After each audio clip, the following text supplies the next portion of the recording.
नमस्कार साथियों, मैं एडवोकेट अमित बाजपेयी अपने यूट्यूब चैनल कानून का ज्ञान के माध्यम से आपके समक्ष उपस्थित हूँ। आपसे मुखातिब हूँ कानून की विधि की उन बारीकियों और कुछ ऐसी जानकारियों को लेकर जो आपको होना अत्यंत आवश्यक है।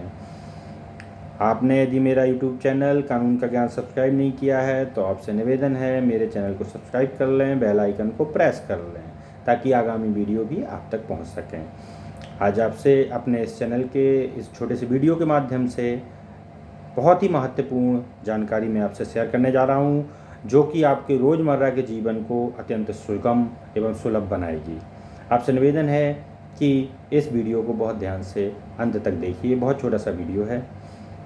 आज जो मैंने जानकारी का विषय चुना है वह है क्रेता को किसी भी अचल संपत्ति को क्रय करने के पूर्व कौन सी ऐसी मोटी बातें हैं जिनकी जानकारी कर लेना, जिनके बारे में जानकारी होना अत्यंत आवश्यक है।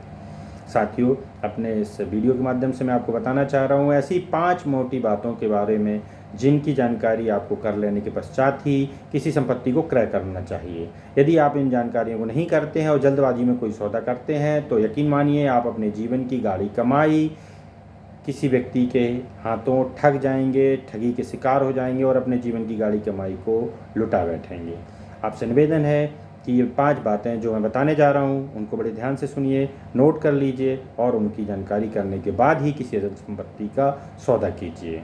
जिसमें सबसे पहली जो जानकारी है वह है विक्रेता के स्वामित्व संबंधी दस्तावेजों की बारीकी से जानकारी। स्वामित्व से संबंधित दस्तावेज जो विक्रेता के पास हैं, जिसमें P2 खसरा, P1 खसरा, उसकी रजिस्ट्री, उनमें वह किसके नाम पे है, उसमें उस संपत्ति का स्वामी कौन है वर्तमान में, इस बात की जानकारी बारीकी से करना अत्यंत आवश्यक है। यह टाइटल की जानकारी आपको बारीकी से करना बहुत आवश्यक है। जो व्यक्ति आपको संपत्ति के विक्रय का सौदा कर रहा है, क्या वही व्यक्ति उस संपत्ति का मालिक भी है या कोई अन्य व्यक्ति उस संपत्ति का मालिक है, तो वह किस हैसियत से उस संपत्ति को आपसे विक्रय करने का सौदा कर रहा है, यह जानकारी कर लेना बहुत आवश्यक है। साथियों, नंबर 2 जो जानकारी का बिंदु है वह है लिंक रजिस्ट्री। उस संपत्ति की लिंक रजिस्ट्री, बैंकिंग की भाषा में उसको लिंक रजिस्ट्री कहते हैं। आमतौर की भाषा में मैं आपसे बताऊं तो वह संपत्ति किन किन हाथों से होकर वर्तमान विक्रेता के पास आई है, इस बात की जानकारी कर लेना अत्यंत आवश्यक है। यह जानकारी कर लेने के पश्चात ही आपको उस संपत्ति का सौदा कर लेना चाहिए। यदि आप यह जानकारी नहीं रखते हैं तो आपको इसमें दिक्कत आने वाली है।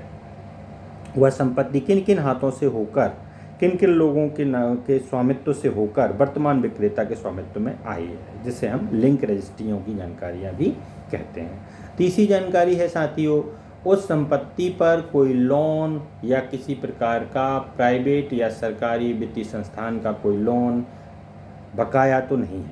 यदि वह है तो विक्रेता से आपको कहना चाहिए कि उस व्यक्ति से या उस संस्थान से आप अनापत्ति प्रमाण पत्र लाकर दें।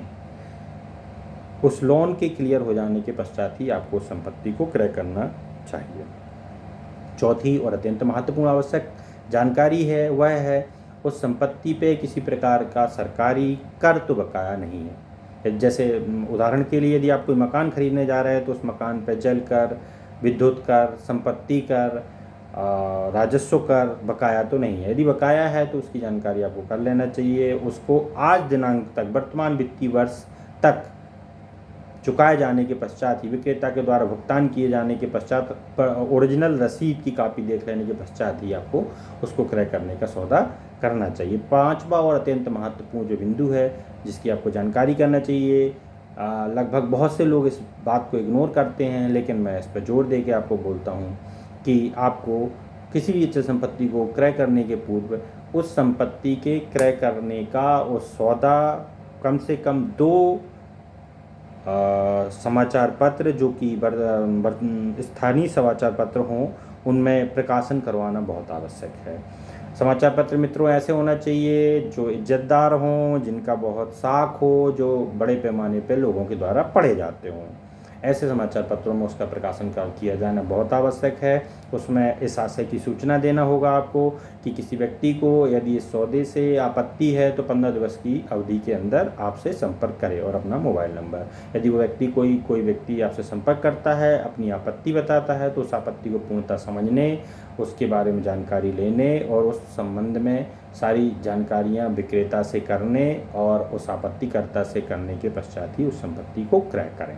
साथियों, ये 5 बातें जो कि आपको किसी अचल संपत्ति को क्रय करने के पूर्व अत्यंत महत्वपूर्ण रूप से ध्यान देने योग्य हैं, मैंने आपके समक्ष रखी। आगामी वीडियो में भी ऐसी ही जानकारियां लेकर आपके समक्ष आता रहूँगा और आपसे मुखातिब होता रहूँगा। ऐसी जानकारियां मैं अपने वीडियो के माध्यम से आपके समक्ष रखूँगा जो आपकी रोज़मर्रा के जीवन काल में अत्यंत उपयोगी हैं, जिनके लिए आप अपने विधि के जानकारों से सलाह लेते हैं। विधि के जानकारों के पास आपको जाना होता है, लेकिन किसी कारणवश आप नहीं जा पाते और आप चाहते हैं कि ऐसी कौन सी मोटी बातें हैं जो हम स्वयं जानें, जो आपको जानना भी चाहिए।